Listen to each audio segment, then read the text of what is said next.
Amadea company जमीन खरेदी प्रकरणाचे दस्त कागदपत्र बावधन पोलिसांनी ताब्यात घेतलेले। बावधन इथल्या सहाय्यक दुय्यम निबंधक कार्यालयात छापा टाकून पोलिसांनी जवळपास 700 पानांची ही दस्त ताब्यात घेतलेली आहेत। या कागदपत्रांचा तपास करून पुढची कायदेशीर कारवाई केली जाणार आहे। तसंच आरोपींना अटक करण्यासाठी 2 विशेष पथकं तयार करण्यात आल्याची माहिती सुद्धा बावधन पोलिसांनी दिलेली आहे।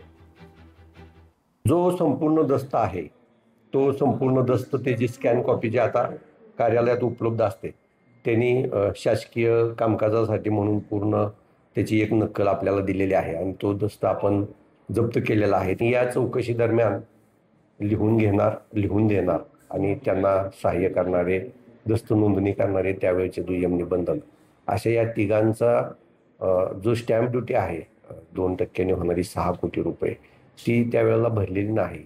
शासनाची फसवणूक केली त्या अनुषंगाने फक्त या 3 लोकांच्या विरोधात गुन्हा नोंद करण्यात संबंधित कागदपत्र या सर्व कागदपत्र हस्तगत करून त्याचा पूर्ण अभ्यास करून पुढील रणनीती वरिष्ठांचं मार्गदर्शन घेऊन पुढची रणनीती ठरवण्यात येईल। लोकशाही मराठी ऐका, पहा, जागरूक रहा।